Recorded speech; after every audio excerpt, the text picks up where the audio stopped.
Welcome to the Self-Care 101 podcast with your host, straight-talking life coach, Puja McClymont. This show provides simple self-development, supporting you to embody your self-worth so that you can live the happier, more fulfilled life that you deserve without burning out. Thank you so much for listening today. Hello, it's Season 2, Episode 30. Why are people unkind? Where do you think it comes from? Perhaps your life experiences make you unkind. Perhaps what you consume in your life makes you unkind. Why do we have to brag about being unkind? There have been two key words in my life this year. One is resilience and the other is kindness. I've been building resilience in myself and with my clients, and I've been choosing kindness over everything else. Kindness towards me first, because boy, have I been mentally beating myself up for most of my life, and kindness to others in everything I do, from work, my personal life. Sometimes I might not be really talking to certain people as much as I used to be, and that's because I'm choosing kindness towards myself, and when I'm ready, I'll share with them again. But this kindness conversation has really been getting to me. I see so much, both online and in real life, that really just pisses me off. And today I want to sound off a bit and also offer you some incredible benefits and tips of choosing kindness, especially when it feels impossible to do. Now, if you love the Self-Care 101 podcast, please, can you head over to Apple Podcasts, subscribe and leave me a review. This really helps others find the show and I am eternally grateful for your support. Now on to the show. Kindness is more than just a nice thing to do. It plays a crucial role in our well-being. And research has shown that kindness causes chemical changes in our body that improve our physical and mental health. And that's whether we're giving kindness, receiving kindness, or even just witnessing kindness. Later in the show, I'm going to share 6 ways that kindness is good for you, taken from research conducted by Dr. David Hamilton, who's a leading expert in the mind-body connection. Throughout my life, I have experienced varying different degrees of kindness from other people, and I've also offered different levels of kindness to other people. But one moment that really stands out for me happened to me when I was 19 years old, and I was in my first proper job in marketing. And the wife of my boss was this glamazon woman, real serious woman. She would travel to New York just to go shopping. They lived in Mayfair.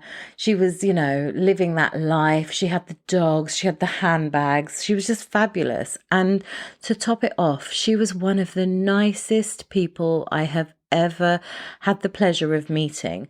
Just so nice. I wanted to be her. She was so inspiring, and the aspiration to have that level of kindness was just overwhelmingly beautiful. But unfortunately, hurt and traumas of my own life seeped into who I was, and I didn't get to be that person.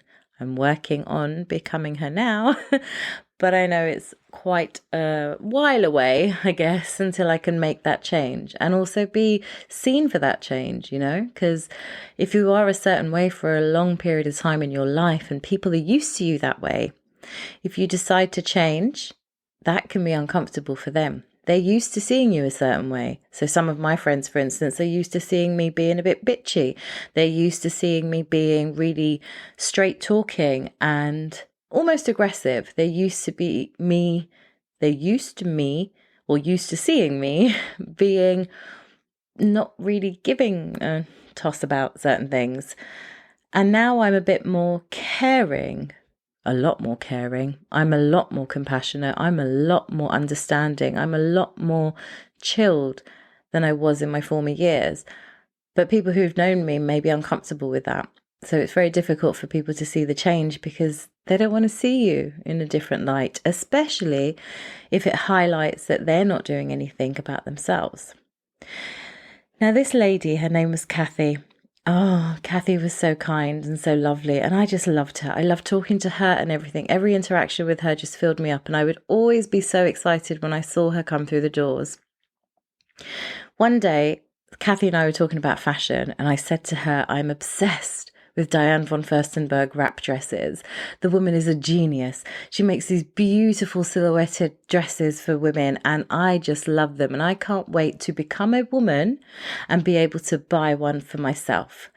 And she said to me, oh, just, you can grab one. They've got sales on things like that. I said, I know, but I feel like it's one of those things that I want to buy when I feel like, yes, I'm a woman now.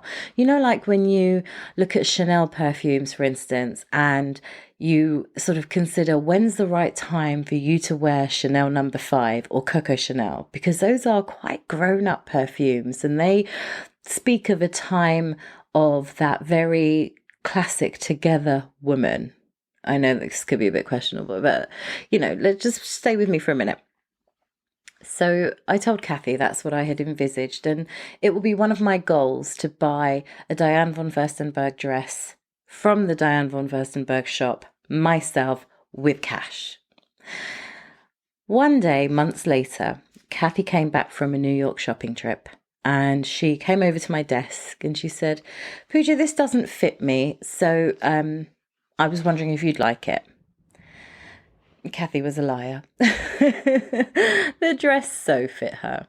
Anyway, she gave me this dress, and at the time I couldn't fit into it. I was, size 16 at the time, and the dress was a size 12, and I couldn't fit into it. So I was like, okay, thanks. But I didn't realize it was what I thought it was until I got home. And I opened the dress up and it was a Diane von Furstenberg wrap dress. Later on, the same wrap dress that Jennifer Aniston wore as Rachel in Friends in one episode. I thought to myself, oh my God, she's just given me a £400 dress, just like that.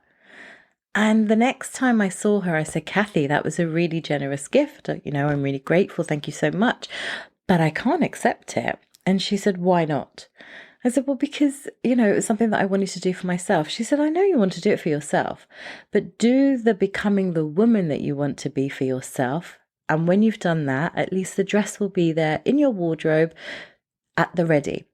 And when you look at that dress every day, you'll see what you're working towards. And I was like, okay, fair enough. I can accept that. That's really beautiful. Why not? I mean, she could afford it. So I did, and I kept that dress. And like I said, the dress didn't fit me. And it took about 10 years until that dress fit me, from the moment she'd given it to me to the moment that I fit into it and I wore it. And boy, did I wear this dress. And when I tell you I wore this dress, I mean, I let my neckline plunge. I let my waist be accentuated. I let the calves look stunning in a beautiful pair of heels, and I wore that dress. And I must have been in my 30s at the time, and I really did feel like it was the right time to wear that dress. And every time I looked at that dress, I thought about the kindness that Kathy had shown me, and said to myself, you know what, one day I'm going to be that kind. I'm going to have that kindness. And when I say that, it's not to say that I wasn't a kind person before, or that I haven't been a kind person in my life, but that level of kindness where it's nonchalant, it just oozes out of your pores. It happens so naturally, and everybody believes it to be true. Something that I struggled with was people believing my kindness was true. Probably 101 reasons as to why. But putting all that aside, that's what I had aspired to. So every time I saw that dress, every time I wore that dress, that is what I was working towards epitomizing. And I still have that dress. Unfortunately, I'm overweight again, but I am going to wear that dress again. That's my thing for myself. And every time I wear that dress, I am going to be reminded of kindness. It means that much to me. Now, you might think that as a life coach that helps people live their best lives, that I experience kindness every single day in every interaction I have. Unfortunately, this isn't true. I actually experience more unkindness than I give out in kindness. Now, something's clearly off, but it's also, unfortunately, the way of the majority of the world that we live in. Now, most of the unkindness in this world is understandable. especially if you've been constantly and consistently been experiencing hurt. To be kind can be really hard for you to do. However, the benefits of kindness far outweighs being unkind, and I urge you to seek out more acts of kindness if you want to improve any area of your life, if you want any kind of success that you can sustain, and especially if you want happiness. One of the ways that I get unkindness on a daily and weekly basis is by being ghosted. Yes, I get ghosted. Not from men, but from people that have coaching conversations with me. So whenever I have a coaching conversation, this has been, most of this year, it's been 1 hour for free. I am giving away my time, my expertise, my love, and my kindness to another person, just so that they can get some insights and support for what they are struggling with. Now, although there is no obligation to work with me, people usually ask about working with me at the end of the call, and I tell them, I let them know how they can do it. Now, I do not expect any of them, anyone, to work with me after a call, because I'm never going to know if it's the right time for them. I'm never going to know that. Only they know that. So I don't have expectations, because you can't. If I sat there in expectation for every single call, I would send myself crazy. So all I can do is genuinely be of service to them and be available when the time is right for them. However, I am going to send you a follow-up email or text after the call, because I need to genuinely ask you how you are feeling after your call, because sometimes a lot comes up and it can affect the subsequent days. So I basically like to do some due diligence. But then after that initial reply, I'm ghosted, and that hurts. Now, I understand why I'm being ghosted, and I don't take it personally, but it still hurts. Now, it hurts because I've been generous, and the other person feels potentially overly obliged to give in return. And because they can't give in return in terms of signing up and working with me, they choose not to be kind instead. But kindness and honesty is all it takes. So here's the best way to do this. If you ever have a call with me and you ask me how to work with me, and you know what, you can use this with anybody, any type of service that you are looking to take up. If you're wanting to work with a coach or a counselor or something, this is a really nice tip actually on how to follow up, because it's okay. It's not always going to be right for you. The coach, the counselor is not always going to be right for you. The timing is not always going to be right for you. We know that. We know that. We accept that. It's part of the course. But if you find yourself in this position, do not ghost them. This is what you do.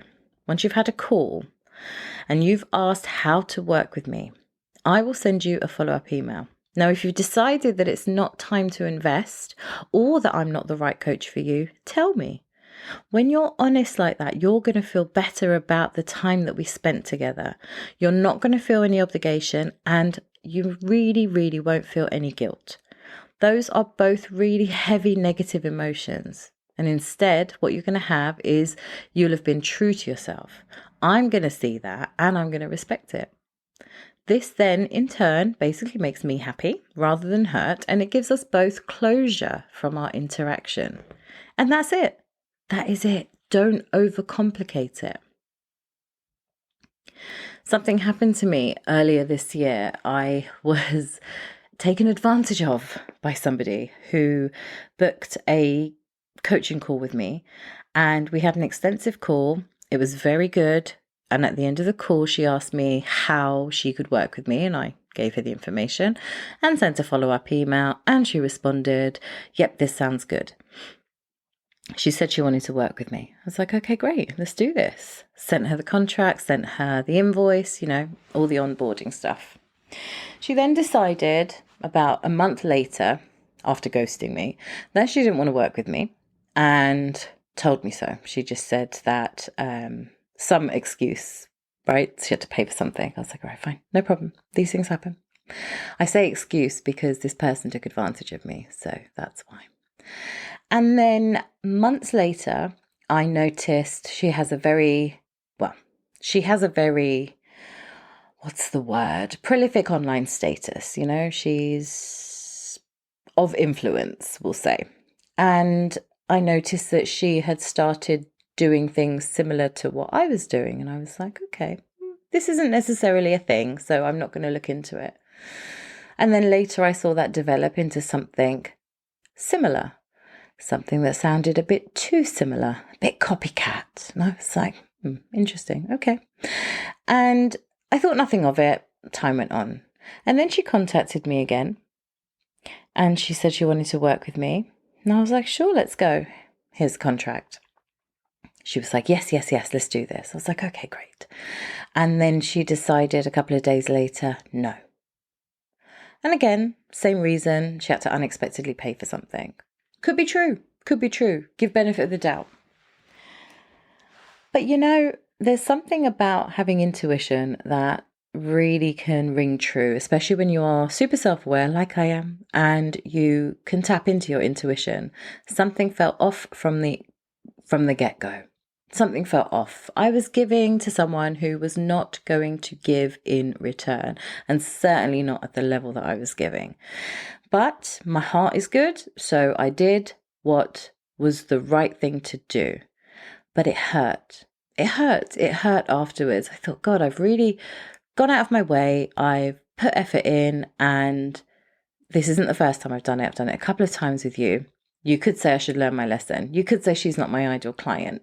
But I'm not always about that. If I feel like I can work with you, and if I feel I can make a difference in your life through the work that we do together, then let's do this. I really want to do this. That's the kind of work that makes me thrive. So yeah. But she treated me with unkindness and a not a generous spirit. And I thought to myself, oh, I should really call you out on this. I should call you out on it. I really wanted to call her out on it. But instead, I just offloaded to my husband and moved on. Because I was like, if I spend energy here, there won't be good energy to go around towards the people who matter. Like you guys. You matter so much, my podcast listeners. But it was hurtful. It did hurt. And I thought, what can I do in this situation? What's going to help me in this situation? And I just thought to myself, you know what? Unfollow Namit.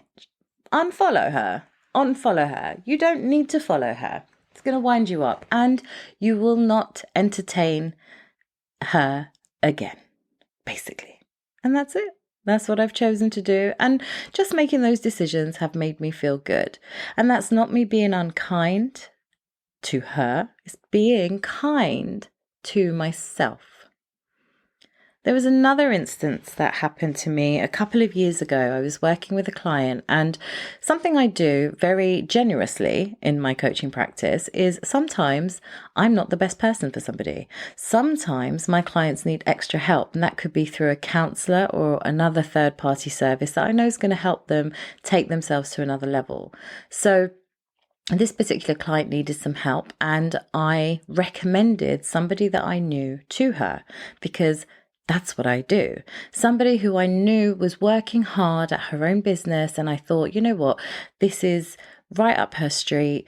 This is me being supportive. This is me seeing her, not just like, oh, another friend's doing a business, but actually supporting, actively doing it. They say that, words without actions mean nothing. And it's true. And I'm somebody who likes to be of my word. So I do the action. And I shared the contact, and I said, look, this is between you and her now. I've got nothing. I don't need to be involved. I'll step away, do your thing. All I'll say is treat her well. Right?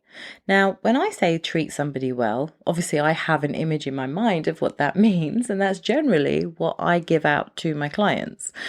And sometimes I slip, and when I slip, I always offer apologies. I might offer a free session.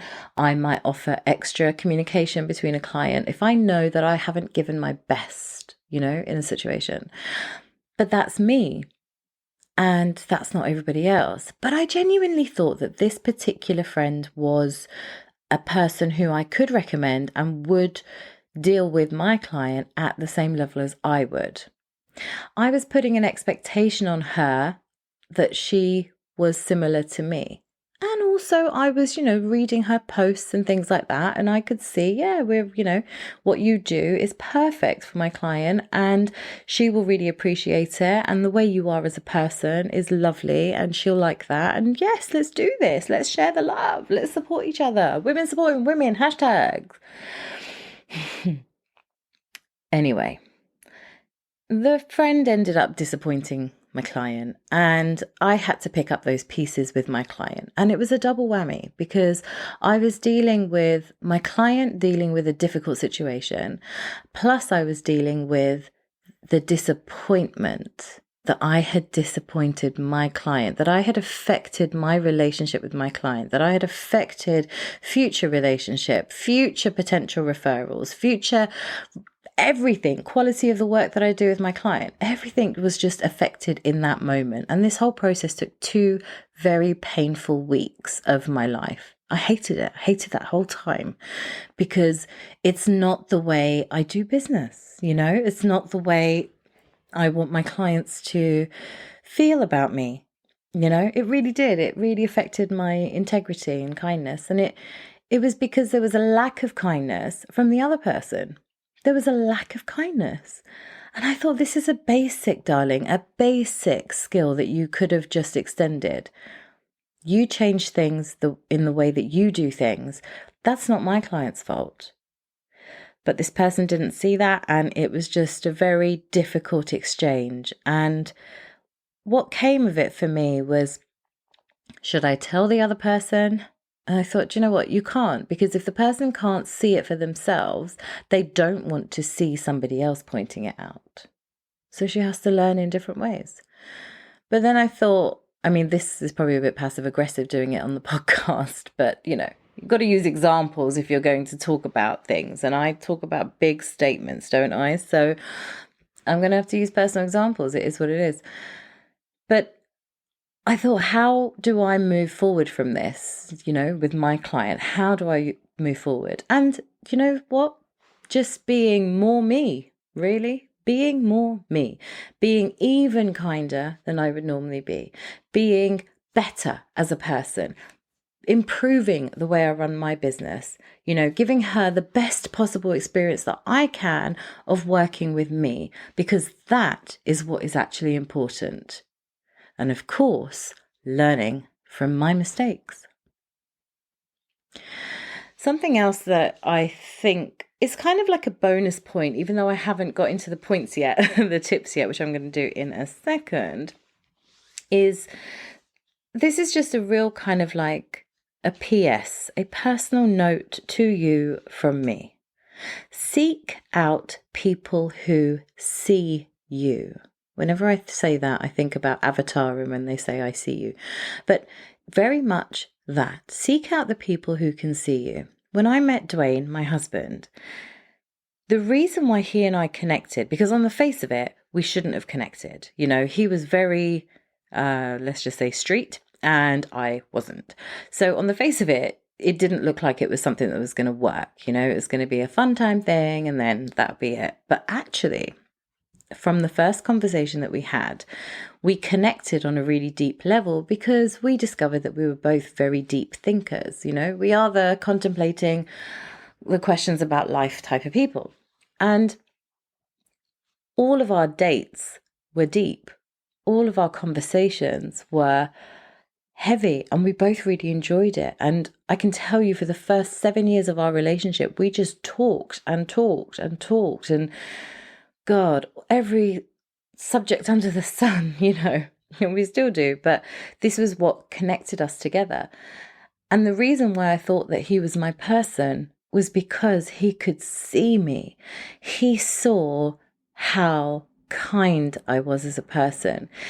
Yes, sometimes my delivery wasn't kind, but he knew that my intentions were never to harm. And he was a stranger.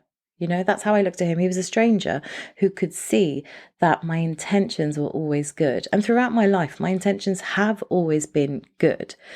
But my delivery, unfortunately, hasn't always landed in the way that I had intended. That's on me, fair enough. But he could see it, and it it made it really special to connect with him. But then over the years with my friendships, I noticed that people didn't see me. I thought they saw me, but they didn't see me. Learning, I guess, but I didn't have the tools. I didn't have the tools to know that. And I navigated relationships, friendships quite badly, to be honest, on reflection. But there were 2 relationships, and I'm going to call them in this episode, Fiona and Carly. That's their real names.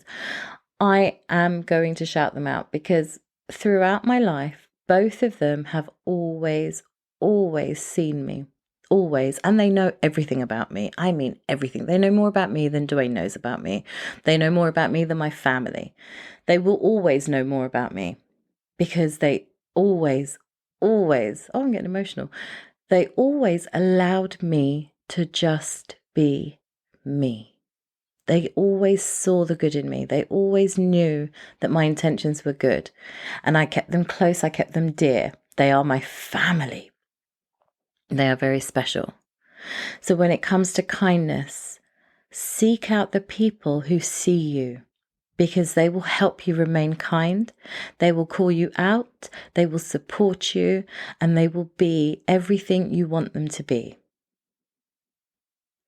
So let's get into some tips now. First one, kindness can help us feel happier. Who'd have thunk it? When we experience kindness, a hormone called dopamine is released in our brain, which gives us a feeling of elevation and it lifts our mood.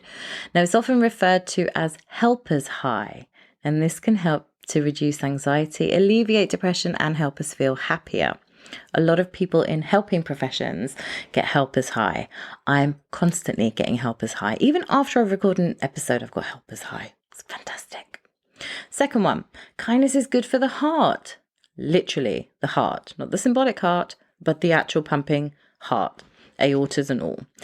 Have you noticed that when you're kind to someone, you feel good inside? Well, acts of kindness are often accompanied by a feeling of emotional warmth, which in turn produces the hormone oxytocin in your body. Now, oxytocin causes the release of a chemical called nitric oxide in your blood vessels, and that expands the blood vessels, it reduces blood pressure, and it protects the heart.